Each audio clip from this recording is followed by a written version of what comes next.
Hi.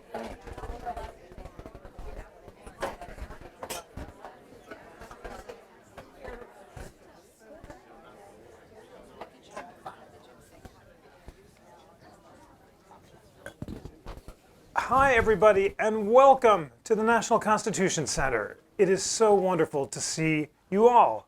I am Jeffrey Rosen, the president of this wonderful institution, which is the only institution in America chartered by Congress to disseminate information about the U.S. Constitution on a nonpartisan basis. Beautiful. Right on. I'm so glad you were able to recite our mission statement because we're welcoming to Philadelphia my dear old friend Barry Edelstein, who is America's leading teacher of Shakespeare and translator of the great bard for all Americans. And I wanted him to see how engaged and well-trained our great members are in being able to recite our nonpartisan mantra. Bravo. This is a special pleasure, ladies and gentlemen. This program is sold out. You were lucky to get this ticket because this great Shakespearean is so electric and so vivid in being able to convey the importance of the bard. And we are going to take up a topic that, to my knowledge, has not been addressed before, and that is Shakespeare and the founders. How did Shakespeare influence the American framers? How did he influence American constitutionalism? And how does he influence the way that we think about liberty today? So I can't wait for the conversation, and I know it's going to be great. So Barry is the Erna Finke Viterbi, artistic director of the Old Globe, which is one of the great Shakespeare theaters in America. It's in San Diego. They do Shakespeare, they do Broadway shows, and it's just a phenomenal institution. He has worked with the leading Shakespeareans in America, including Al Pacino, Kevin Kline, Gwyneth Paltrow. I've had the incredible pleasure of seeing his shows over the years, and they're just electric. He's worked at the Public Theater in New York. He's taught at Juilliard, NYU, and Yale, and he's the author of these two great books that I want you to read, Bardisms, Shakespeare for All Occasions, and this really powerful book, Thinking Shakespeare, which is the standard text on Shakespearean acting. So if you would like to learn how to recite the cadence of these great plays, read Thinking Shakespeare. Barry, welcome to Philadelphia. Jeffrey, thank you. So glad you're here. Thank you. And may I just say what a huge honor and thrill it is for me to be here. And more than that, I want to congratulate Philadelphia on snaring Jeffrey. I can tell I can tell how much everybody here loves and reveres him. Obviously, I join you in that. But I've known this man for 30 years, right? Probably. And 28. And the quality of his mind and his passion for what he does has been impressive and remarkable from the first second we met. And to see him thriving in this kind of position is such a joy for me. And I'm just happy to get an hour to schmooze with you here in front of your fans. Well, we're going to have a great time. So there's a connection between Shakespeare and Philadelphia. And later today, you're going to go explore it.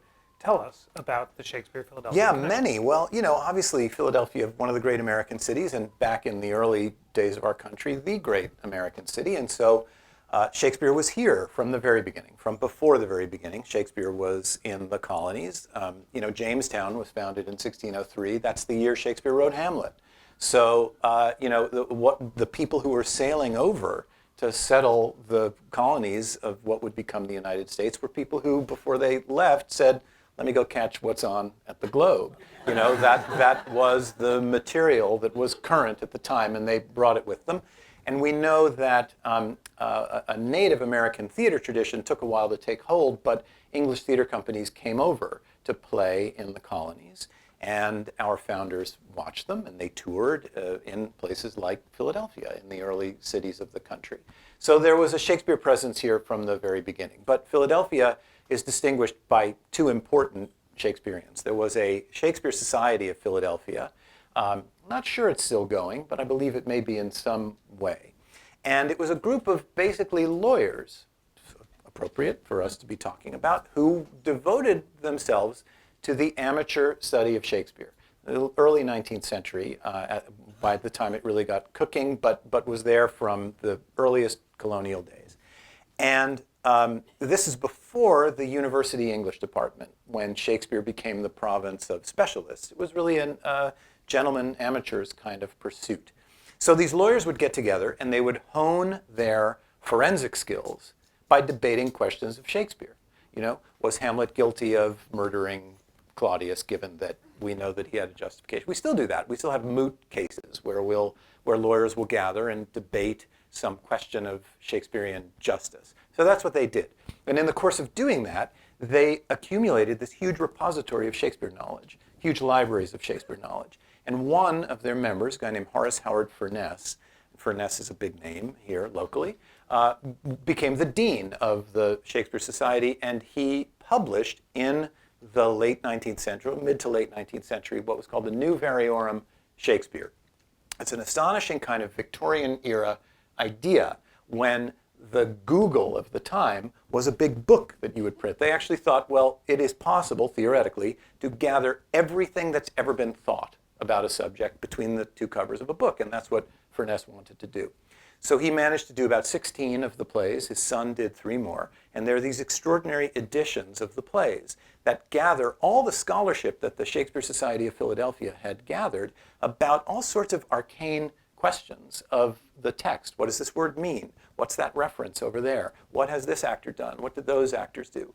At the time, German scholarship was particularly important. There's a massive amount of 19th century German scholarship that's in these volumes. Furness himself was this extraordinary, witty, humane, tremendous guy. And whenever I direct Shakespeare to this day, I go to the Furness Variorum, if there is one on the play that I'm doing, because he's so in love with the material and wears his love for the material on his sleeve. Anyway, his library is at the University of Pennsylvania, and I'm luckily, happily, going to get a little tour later this afternoon. So Horace Howard Furness, great Philadelphian. His brother, I think his name was James, was an architect, hundreds of... Frank, excuse me. Well, thank you.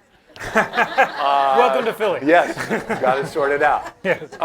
Yes, many distinguished buildings around the city, including, I think, the library building on the Penn campus where the Furness Library is located. So that's one of Philadelphia's greatest contributions to American Shakespeare. He's arguably the first truly great American Shakespearean, maybe the greatest ever American Shakespearean. He's a Philadelphia man. The second is the first great American Shakespearean actor, Edwin Forrest. Forrest is earlier, he's the 1830s or so, pre-Civil War. And he was the first guy to really create a Native American acting tradition. And what he did in separating from the English tradition is still the basic separation that we talk about today. You talk about American acting as being emotional and physical and muscular and raw, and English acting as being classical and upright, and and it's the difference between Kenneth Branagh and Al Pacino even today. Well, that was true then, and Forrest had this legendary rivalry with the greatest English actor of his time named Charles Macready. And Macready was the opposite, a dandified guy who was famous for his sing-song delivery of Shakespeare, his gorgeous costuming, his gestures that were very refined. And Forrest hated that and made this sweaty, sort of ferocious, virile, American pioneering kind of, axe-wielding sort of approach to Shakespeare. Got to the point where their rivalry got so intense that Forrest took a trip to England, and Macready was playing Hamlet, and at one moment he did this, Hamlet goes insane in the play, feigns madness. So Macready did this thing where he did a crazy dance with a handkerchief. It was his signature thing when Hamlet went mad. Yeah, right? Perfect. It's right up your street. Yeah, that sounds great. He did this crazy handkerchief dance, and it was famous, and people came to see what he was going to do. And so Forrest was there, and he got up and he hissed. He stood in the middle of the theater, standing there, and hissed.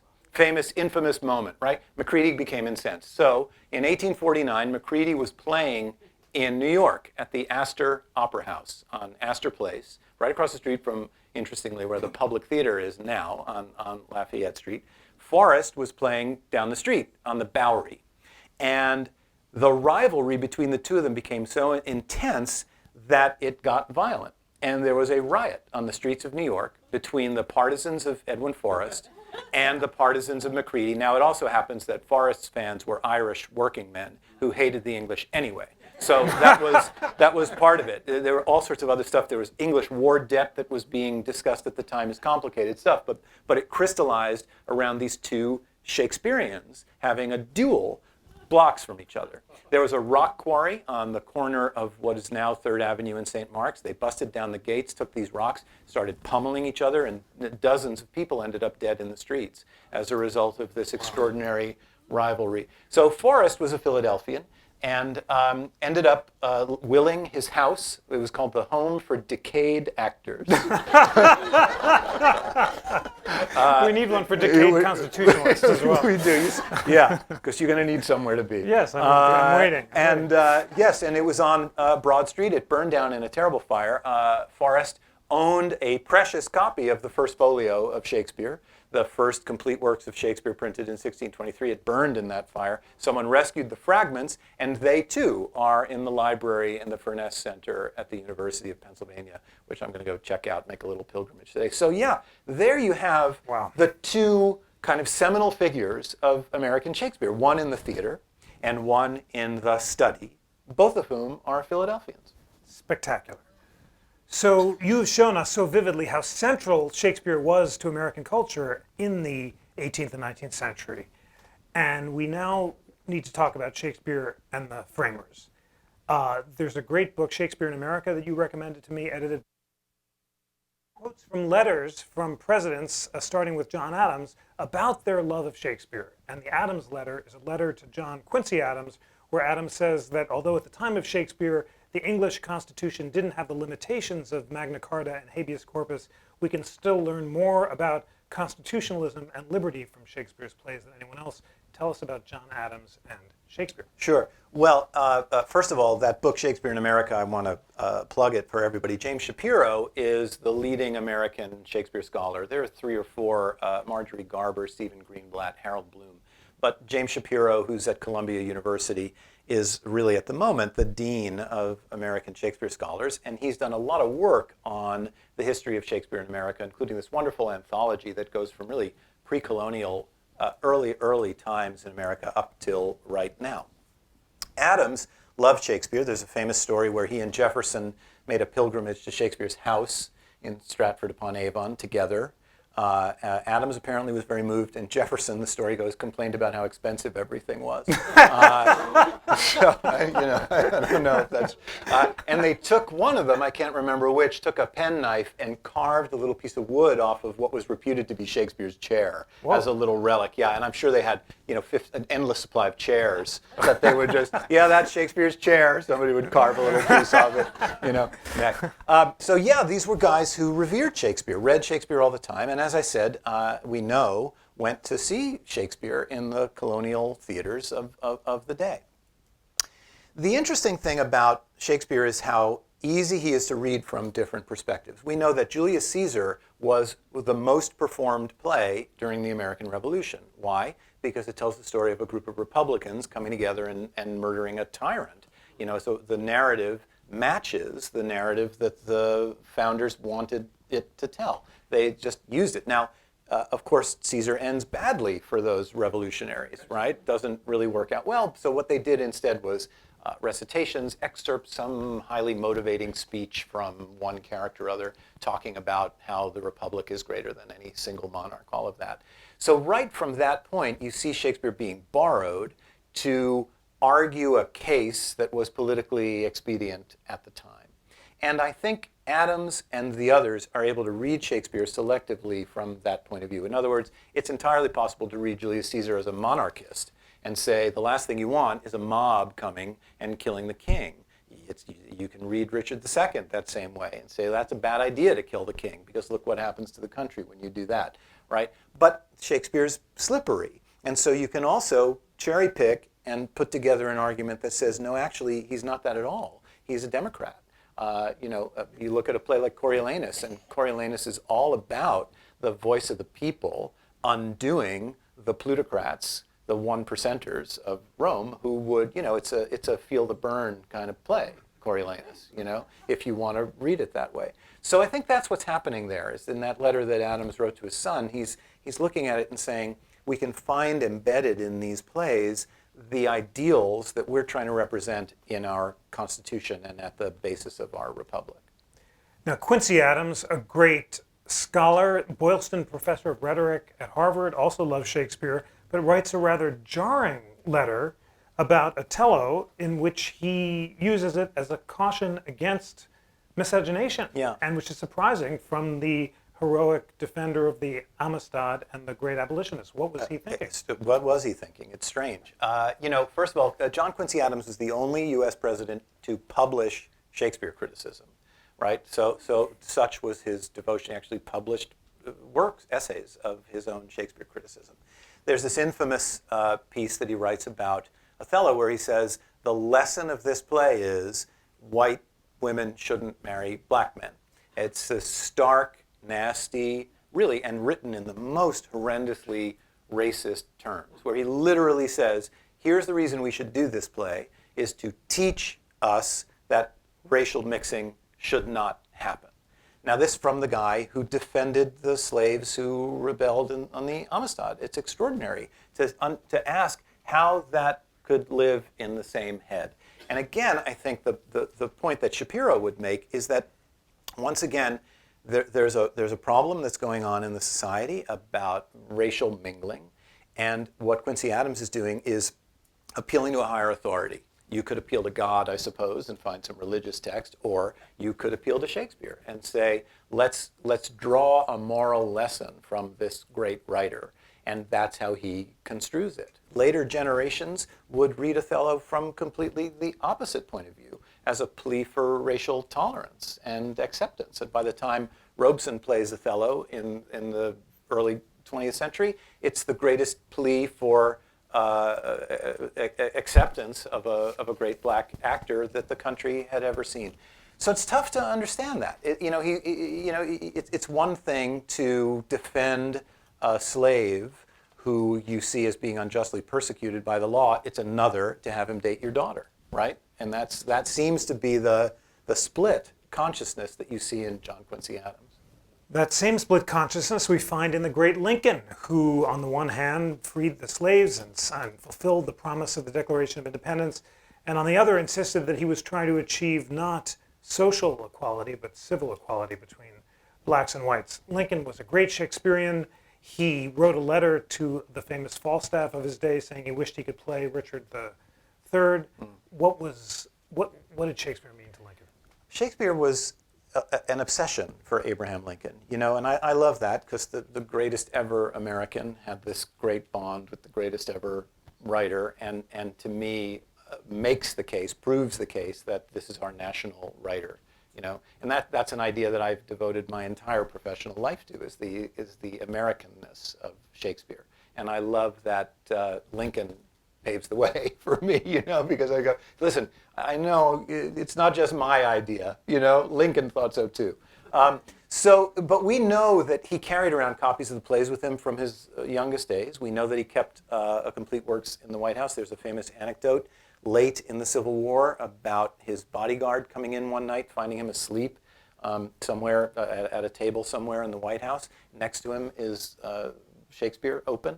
Lincoln wakes up, and the quote is something like, and with his cavernous and dark eyes, or something like that, he immediately starts to recite tomorrow and tomorrow and tomorrow. He knew vast passages by heart, right? A tale told by an idiot, life's a walking shadow, this bleak, horrible vision in the darkest days of the Civil War. It's remarkable, that he had access to that language to express these things. We know also there's a story that he was sitting for a portrait and bored, sitting there forever while this guy's painting him, and starts launching into Richard III. Just does the opening soliloquy of Richard III, and along the way gives a running commentary about all the actors he's seen mess it up, and how they should have done it. So he had quirky opinions, idiosyncratic opinions. He famously said that Claudius's soliloquy of guilt in Hamlet, "Oh, my offense is rank," is better than "to be or not to be." And then quickly backs off and says, well, I'm no professional critic, of course. But, so he He had a deep familiarity with Shakespeare. He turned to Shakespeare all the time. Macbeth was his particular obsession, which is so ironic given what we know happened to him. Yeah, it's an odd quirk of Lincoln's life. Self-taught? Was this in the air? Were other Yeah. Kentucky boys learning Shakespeare like this? Well, de Tocqueville tells us as he traveled around the United States in the period that there was a Shakespeare everywhere. That every house he went to, whether it was a mansion in Rhode Island or a shack in some pioneer town in the Midwest, had two books in it, the Bible and Shakespeare. So it was pervasive, and therefore it's not surprising that would have been what would have been around in the log cabin, wherever it was he happened to be, or in his state Senate office in Illinois. This was the literature that was the currency in America at the time. Sid Blumenthal, who was here at the center recently, said that the reason the standard of constitutional discourse in Congress in the 19th century was so much higher was because people read the Bible and Shakespeare, and now that they don't, it's worse. Yes, yeah, now they read Twitter.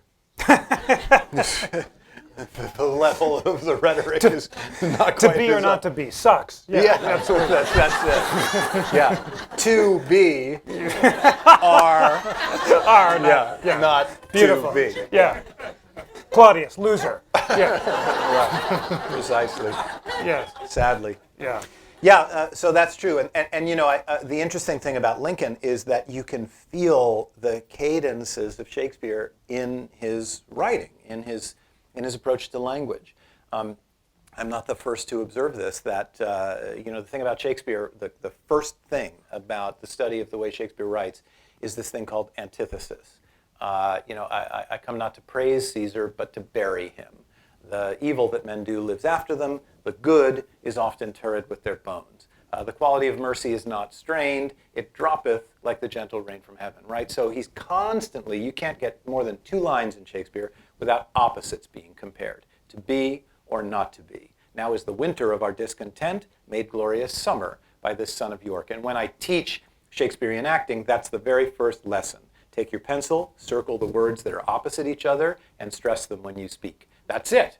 So this is antithesis. That's the key to Shakespeare. And you think about Lincoln's most famous turns of phrase, with charity toward all, with malice toward none. That's a Shakespeare locution, no doubt. The world will little note nor long remember, but it will never forget.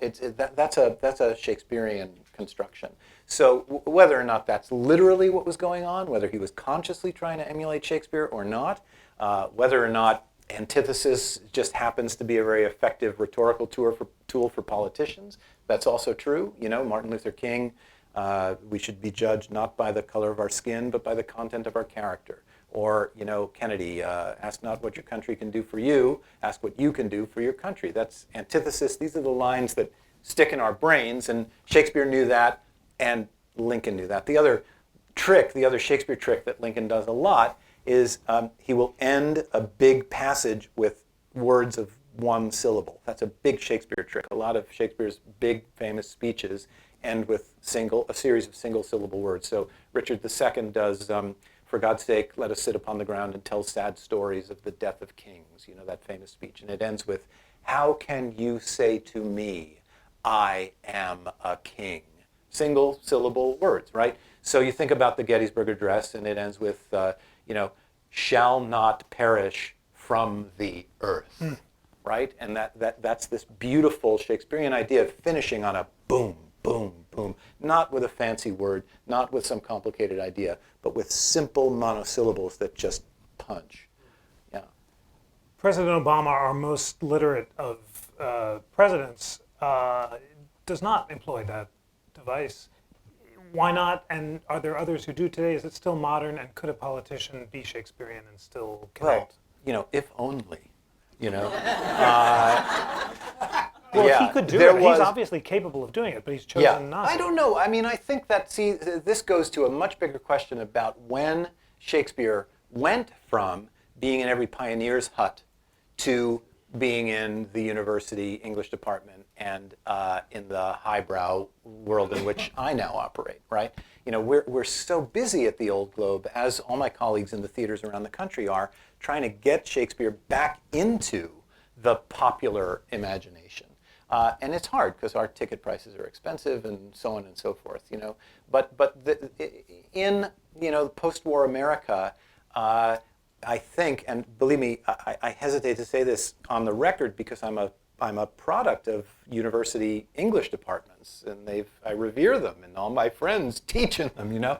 But the professionalization of Shakespeare as the province of the university professor has moved him away from being in the common currency. And I think now, if President Obama were to get up and give some ringing line of Shakespeare, it would smack as elitist in a way that in the 19th century it never would have done. He came close in his first inaugural, and I'm going to have to remember it. He talked about the winter of our.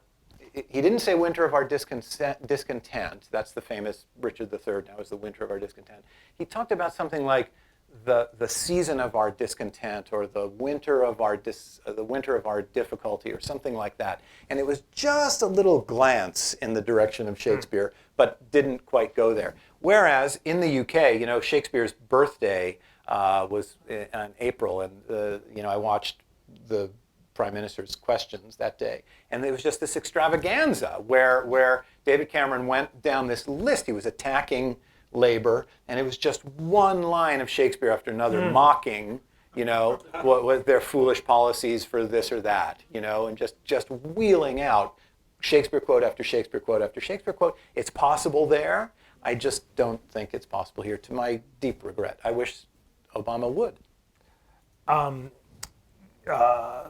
Boris Johnson can quote Shakespeare, and it's just a different university system. Yeah. But you are taking Shakespeare to the people, and you're taking them into prisons. Tell us about that. Yeah, that's right. Well, a movement is springing up in the American theater that is really saying, okay, it's time for this regional theater system that we've built over 60 years now to recognize that it is not serving the entire community. You know, the Old Globe has been around for 80 years. We're the 6th largest regional theater in the country, in San Diego of all places, right? With a massive reputation for Shakespeare and for all sorts of other stuff. But the truth is that the demographic of our audience and the demographic of the city of San Diego just don't resemble each other. For, you know, any of you who are patrons of any elite nonprofit institution, you know who's sitting in the audience with you when you're there. It doesn't represent the broadest demographic of the city. And we can't allow that. That just can't stand anymore. We're a publicly funded institution, and we have a moral responsibility, an ethical responsibility to share our work with as broad a constituency as possible. So theaters like the Public Theater in New York, the California Shakespeare Theater in San Francisco, the Guthrie Theater in Minneapolis, we're all looking at ways to get our work out into the underserved communities as much as we can. And what we do is we take professional Shakespeare to homeless shelters, refugee centers, libraries, community centers, military installations, and correctional facilities for free.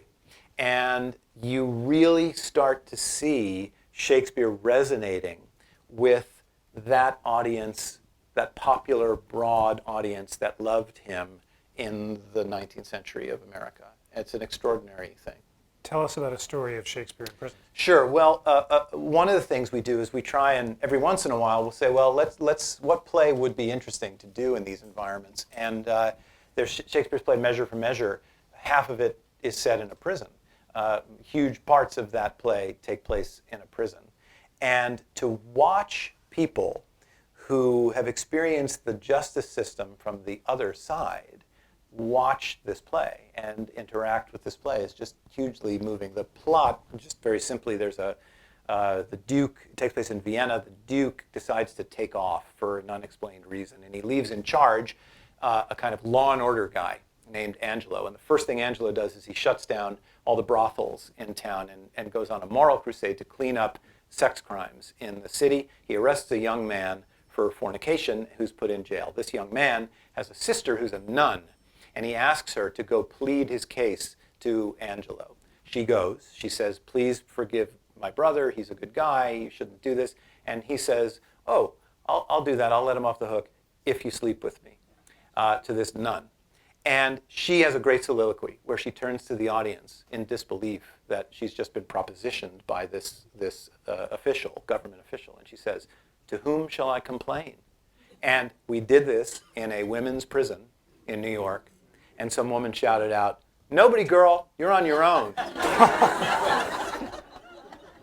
Right? So to understand, first of all, that sense that there's an instant rapport between the actors, and we know that about Shakespeare's own audience. Broad daylight, open air. There was a wide range of people in that theater, and there was an unending communication back and forth. If you go see Shakespeare at the Globe in London, where they recreate those circumstances, you see a give and take between the audience. It's not our sense, which is a Victorian sense, that the audience is supposed to sit in the dark and keep quiet, and the actors are the only ones who get to talk. That wasn't the case. So it's this very authentically Elizabethan one. Another one is Much Ado About Nothing, which has in it a comic policeman named Dogberry. Well, when you do a comic policeman in a prison, it's, I forgive the word, a riot. I mean, it's, there's a very famous comic sequence where somebody calls him an ass, and he doesn't know what that means, so he insists that be written down. And he keeps on saying, "Mark me down, ass. Mark me down, ass." Right? Very fun. And when this guy did this in this prison, the guys went crazy.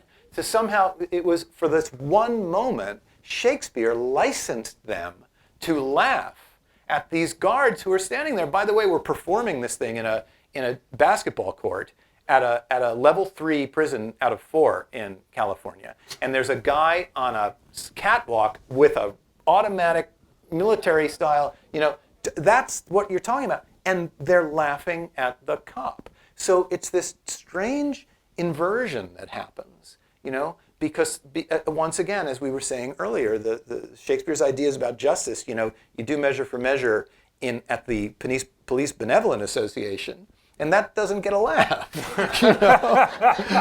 but you do it in the prison, and it does. So he's kaleidoscopic in that way. It's a wonderful thing, a wonderful thing. Back to the presidents and the founders, John Wilkes Booth, such a Shakespeare, obviously actor, but so learned in it that he quotes Julius Caesar in his letter justifying the assassination. Yeah, weirdly, he wrote a letter. It's in Shapiro's book. He wrote a letter on the day that he murdered Lincoln, justifying his actions, talking about slavery as a wonderful institution, talking about how what Lincoln's been doing has been unconstitutional, and there's only one thing for it. And he quotes Brutus in Julius Caesar. There's a scene early in the play where Brutus gathers the conspirators, and he does this wild thing. They all are talking about the fact that they're going to have to murder this man. But Brutus says, let's call it a sacrifice, not a murder, right? He's desperately trying to euphemize it and make it sound like it's a good thing. And they can't avoid the fact that it's going to involve knives in this man's flesh and a lot of blood, but they're desperately trying to use language to turn it into something else. And so Wilkes Booth quotes from that and says, I wish I could, I don't know it, Jeff, I'm sorry, off the top of my head, but the line is something like, I wish it were possible to get rid of Caesar and not make him bleed, but we can't do that. And so we're going to have to make him bleed. And the last line of the letter is, I stand with Brutus, signed John Wilkes Booth. It's just bone-chilling. Shakespeare was trained in a system designed to train lawyers and to encourage ratiocination, a civil service system, you were telling me. Yeah, that's right. I mean, I don't think it's an accident that lawyers are drawn to Shakespeare and have been drawn to Shakespeare in places like the Shakespeare Society of Philadelphia. And that's because what happened a generation or so before Shakespeare was the Tudor regime, Henry VIII and his ministers, recognized that the government was getting too big for them to administer, and they needed to create a cadre of civil servants who could manage the government. And so there was this massive education reform, really a revolution in England, funded by the Tudor regime, where they just built schools to train the future generation of civil servants who would run the country. These were the famous grammar schools, where what you learned was one thing: rhetoric. That's what you learned. You started out, you would memorize the great speeches of Cicero or whomever and learn all the rhetorical techniques that were being used. Then you would write your own copies, exercises to try and emulate those rhetorical techniques. And that was the entire basis of the Elizabethan education, was classical rhetoric. They didn't intend it this way, but it turned out to be the greatest factory for playwrights ever devised. It's no accident that the English Renaissance in drama happened a generation after this explosion of grammar schools, because all these young men who were trained in that technique started writing plays that way. And when you look at Shakespeare, Marlowe, Johnson, Ford, Middleton, Marston, Dekker, all those guys that were writing at the time, they're all writing in this highly rhetorical style. Shakespeare has a difference. He's able to transcend imaginatively in a way that many of these other guys were not, had a gift for metaphor that some of these other guys did not, but nonetheless, it's highly rhetorical. It's about making an argument. It's about stating a thesis and then bringing in evidence to explicate and defend that thesis, then wrapping it up with a conclusion. Highly, highly rhetorical. And so, litigators love Shakespeare because that's exactly what they're trained to do. Martial language in order to persuade. And the basic structure, unlike if you're looking at a play by David Mamet or Sam Shepard or Tony Kushner or somebody like that, that's a different kind of writing. What Shakespeare and those guys are doing is highly conscious language that is deliberately being structured to maximally persuade and to put a point of view with maximal strength. So it's a lawyer's lingo, it's the texture of the law. And it's not surprising to me at all that even today, Justice Stevens is a great Shakespearean. Justice Ginsburg is this summer going to Venice. A friend of mine is directing a production of The Merchant of Venice in the Jewish ghetto. And Justice Ginsburg is going to go there and hold a moot court about whether or not Shylock was justified in his getting his pound of flesh, right? So to this day, there is this tremendous overlap between the legal profession and Shakespeare because that legalism of language is in the DNA of the way Shakespeare writes. Speaking of the legalism of language, here at the Constitution Center, we spend a lot of time studying the methodologies of constitutional interpretation so that all of you can distinguish between originalism and textualism and natural law-based theories and pragmatism. Are there similar debates in the interpretation of Shakespeare? Absolutely, absolutely. And I think in a third world, it would be interesting also to have on this panel a theologian, because I think in the law and in the classical theater and in theology or divinity, what you have is old canonical texts and generations of interpreters and schools of thought about, how they should be interpreted. You call it a rabbi, a lawyer, and a Shakespeare professor walk into a bar. No, they walk into the Constitution Center. They walk into the Constitution Center, right? Yeah. When I take a look around here, I had a wonderful couple of hours this morning exploring this marvelous, marvelous place. And, you see things that look very familiar to me, which is, here's this text. And number one, this text exists in slightly different versions because of printing technology in the period, because of revisions that were made. Same is true of Shakespeare. So first, you've got the scholarship that is about how can we actually determine what's the authentic and original text, and why is that comma there? Because that comma there changes the entire meaning of the sentence. Was it a printer's mistake? What was it? Then there are points of view about originalism versus some sort of more progressive interpretation. And we have at the moment at the Old Globe a production of Macbeth that is pretty on the avant-garde spectrum for our very traditional Shakespeare audience. And I'm, getting letters saying I'm a Shakespeare purist. There's an audience that wants ruffs and doublet and hose and pumpkin pants, but there's also an audience that wants modern dress and interpretations of the play that are consciously trying to acknowledge change in society over time. So I think it's tremendously analogous. I mean, if you're trying to discern Shakespeare's original intent in one of the his history plays, do you try to figure out what he thought about royalty?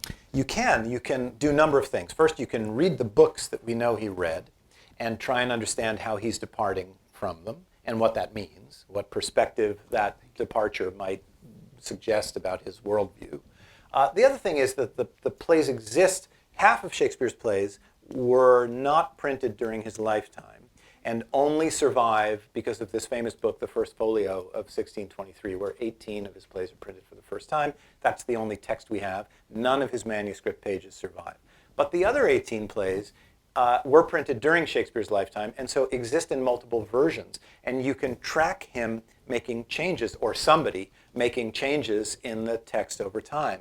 And then you can start to discern, well, why did he change that? Why did he modify that idea? Why did this idea change? And you can come to understand his, maybe, point of view about a certain idea. I'm so lucky to have this conversation, and I could keep going, but as usual, our phenomenal audience questions are better than anything I could come up with, so here they are. All right. What principles in the U.S. Constitution do you relate directly to Shakespeare? Okay, now I'm way on a limb here because my knowledge of the Constitution is not as thorough as my knowledge of Shakespeare. So help me out here, Jeff. I don't know that one can make a one-to-one correlation. I certainly think that you see in, for example, in the Henry VI plays, you see crowds assembling in order to express themselves and succeeding in making change. There are 2 or 3 cases of this in Shakespeare where a crowd will get together and affect a policy. So I suppose, depending on what happens, in some of them those get suppressed, sometimes violently. In some of them they are just absolutely mocked and vilified by the patricians who don't want to see that crowd assembled. But Shakespeare, as a man of the theater, seems to be okay with the idea of a crowd. After all, he needed crowds to make a living. And so that idea of assembly and expression, I suppose you can see dramatized many times in the play. Well, if one idea of constitutionalism is the idea of limited government and unconstrained majorities, is that a Shakespearean idea? Does he suspect the mob? He does. Again, if you look at Julius Caesar, for example, right, there you see the counterexample where you see Mark Antony, the demagogue, rile up a crowd to violence by appealing to their basest, most craven interests, scary stuff, where a guy who has the gift of language is able to stir up a mob to incendiary violence. And that's clearly something that Shakespeare recoils from. So, yes. How do you suggest we revive teaching Shakespeare in all-American classrooms? That's a version I was going to ask. How do I persuade my wonderful 9-year-olds to read Shakespeare? Yeah, what a great question. And that's something we're thinking an enormous amount about at the Globe at the moment. And I can answer it by citing success in 2 foreign countries. One is in England and one is in Australia, where the leading Shakespeare companies in both of those countries, the Royal Shakespeare Company in the UK and a company called Bell Shakespeare, based in Sydney, are doing extraordinary work introducing Shakespeare to kids as young as 4 years old. Amazing. It's absolutely uncanny to see what they're doing. Simply by the big sort of paradigm shift, the big leap that they've made, is you have to get the kids up and speaking the language. That's the thing. That's actually, it seems obvious, everybody's nodding. So, yeah, of course you have to do that. But actually that's a pretty new idea. And so what these great theater companies are doing is devising educational curricula for the youngest kids that's all about getting the kids up and speaking the words, as opposed to reading them, where they're really difficult and remote, and the words are complicated, and the spellings are weird, and the grammar is strange. No, get up, say it. And having just unbelievable success. I was just reading, there's a story in The Guardian a couple of days ago about some school in a very impoverished little seaside town in northeast England where nothing's going on. And some progressive school principal imported the Royal Shakespeare Company's curriculum, and over the course of 2 years completely turned the school around. It's one of the most successful schools in the country at the moment, driven by this curriculum that's about getting kids up. You know, my kids, Jeff, both my kids can recite long passages of Shakespeare, and the thing is, my son, who's 4, will say, "Friends, Romans, countrymen, lend me your ears." And you know, he doesn't know what it means, but the words have a musicality to them and a muscularity to them, you know? And I can't wait for the day when I'm directing Julius Caesar at the Old Globe, and that speech comes along, and my son, whatever age he'll be at that time, will just get a little charge from the fact that that's my line, you know? So that is the way to do it. There are these curricula around. They have not quite made it to the United States yet. They're going to. And it's about getting young kids up and actually doing the stuff as opposed to reading it. That's what's going to save us. Any attempts to Hamiltonize Shakespeare with rap?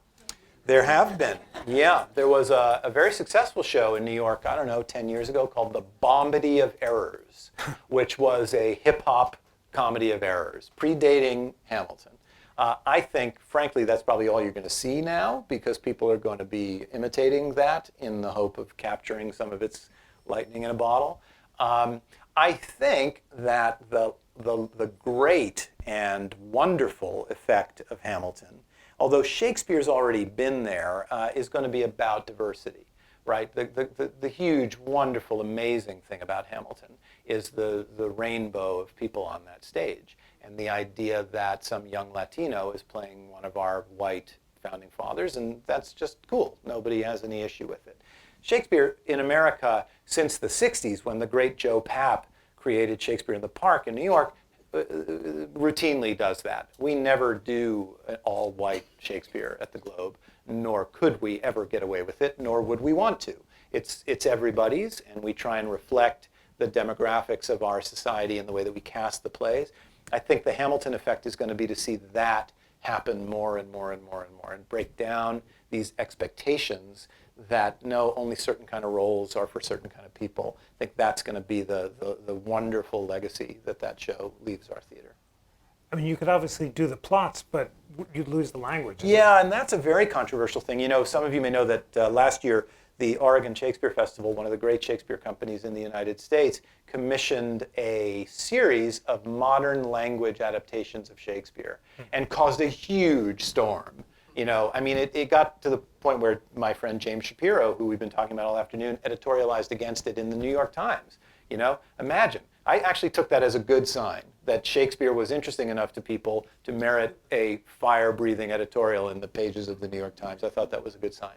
And the idea there, and I want to defend it because I actually think it's really interesting, is they're just giving modern, young American playwrights a chunk of money and saying, just write a version of Shakespeare's story in your own language. Are they ever going to produce them? Who knows? Do they ever think that they're going to supplant Shakespeare? No, definitively not. But what they are going to do is build some muscles for these playwrights, because I can promise you, and I know this from my own life, when you spend 1 year with Hamlet, you become better. If you're going to try and write to be or not to be in modern English, you're going to learn something about the power of language. So for me, giving a playwright $15,000 and saying, go write a modern version of Henry V is a gift to that playwright, whatever turns out at the end of it. And that's why I support it. So yeah, I suppose you probably will see somebody do some hip-hop adaptation of Shakespeare. God knows there have been jazz, you know, there's a famous Duke Ellington Twelfth Night. You know, there are people that have done other pop music translations of Shakespeare over the years, so why not? How's the Ellington? The Ellington's wonderful. It's revived every once in a while. The score is amazing. Yeah. A related question. In general, what do you think of efforts to place Shakespeare in a contemporary setting? And in particular, are you familiar with Anne Tyler's new book where she sets The Taming of the Shrew in Baltimore? Yeah. So there's this series, I don't know, is that part of the British series of the modernized Shakespeare's? Because they're doing one. The Brits went crazy over the 400th anniversary of Shakespeare's death, and one of the things they did was commissioned major novelists. Howard Jacobson did The Merchant of Venice, and basically their charge was take the plot of the play and make a modern story in your novel. And these things amount to extraordinary readings of these plays, revelatory readings of what's in these plays, really wonderful. So I'm not specifically familiar with the Antityler, but I think that's, I don't have a problem with it. He's part of the cultural currency, Shakespeare, and we should be able to interpret him and make him make sense for our modern world. I guess that puts me on the progressive interpretive side, but that's how I see it. I love modern dress productions of Shakespeare, as long as what they're doing is illuminating the play. There's a famous phrase, the great director Tyrone Guthrie, after whom the Guthrie Theater in Minneapolis is named, said of modern dress Shakespeare that the problem is that you can blow the dust off convention straight into the audience's eyes. And that's the problem. If what you're doing is dressing up Macbeth in a business suit simply because you think it's cool, then it doesn't make any sense. But if your production can open up something inside the text and illuminate the text through modern imagery, then I love it and I applaud it. And there have been landmark productions of Shakespeare that have taken him and applied him to some, controversial political or social issue of the time by finding in him some modern analog that seems to illuminate the play. And I love that, if it's done by someone with skill. One favorite example of that. Okay, let's see. Well, one of the greatest, and to me still one of the top 10 productions of Shakespeare I've ever seen in my life, is Peter Sellers' production of The Merchant of Venice, which he did in the early 90s in the wake of the Rodney King riots. And he set, Peter Sellers, of course, very famous avant-garde, not the actor, but the theater director, Peter Sellers, hugely famous American avant-gardist, the guy who set Così fan tutte in a diner, right? And Figaro in the Trump Tower. And Figaro in the Trump Tower. Can't Yes, forget indeed. that. That's true. Yes, We he should did. time to revive it. It is time. On a nonpartisan basis. That's true. So he did a very famous production of The Merchant of Venice set in Venice, California, in which the Christian men were Latino gangbangers, and Portia and Nerissa were Asian Americans, and Shylock and his daughter were black, and the only white characters were the clown Lancelot Gobbo and the Duke of Venice.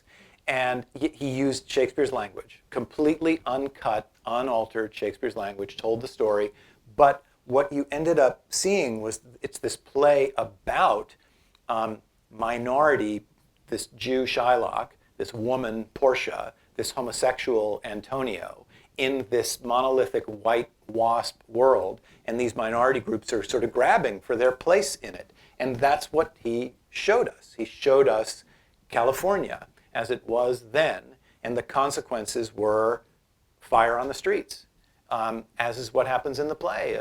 This terrible, terrible destruction of this man for daring to proclaim his voice in a rigged system, right? So by casting the play that way, he ended up using Shakespeare to show us an X-ray of what was happening in America at the time. Absolutely one of the most thrilling pieces of theater I've ever seen. I saw Sellers' Don Giovanni in the 80s, set in Spanish Harlem, with two African-American twins as Don Giovanni and Leporello. And driving back, you drive through Spanish Harlem, and I was weeping. It was overwhelming, right. the emotional impact Yeah, of that. he's one of the great artists we've ever created, Peter Sellers. To sum up a conversation that I really wish didn't have to end, as we've talked, it seems to me that if the framers were inspired by Shakespeare, it was less for his politics, because his politics are elusive and encompass multiple perspectives, but for his use of language and persuasion and sense that liberty could be protected through language. But help me sharpen that point. Yeah, I think that's right. I mean, I love the stories of the presidents turning to Shakespeare, and there are others. There's a famous story of Ronald Reagan at some school event, just breaking into Tomorrow and Tomorrow and Tomorrow. and then saying to the children that he was talking to, I hope you never are as pessimistic as that man who said those lines. Then Bill Clinton said the same speech in some other event, and I love this phrase. He says that for him, Macbeth is a perfect illustration of the problem of ambition that is divorced from a higher purpose. So I think that what these politicians, our framers and today, are finding in Shakespeare is the same thing that you find in a canonical religious text or a canonical legal text, which is a repository of ethical values. Not necessarily moral values, but ethical values that help us orient ourselves in confusing times, because it has survived for 400 years and it has transcended language and place and time and is enduring and will continue to endure. And so in a confusing moment, in a moment of great upheaval, one can sort of hold onto it as a sort of anchor. And I think that's when you read about Adams and Jefferson and Washington turning to these places, that's what they're looking for, is a kind of ethical beacon by which they can navigate. And that's what I think Shakespeare offers us. Final question speaks for all of us. Please come back again. Please join me. Thank you very much. Thank you, Jeffrey. That was great.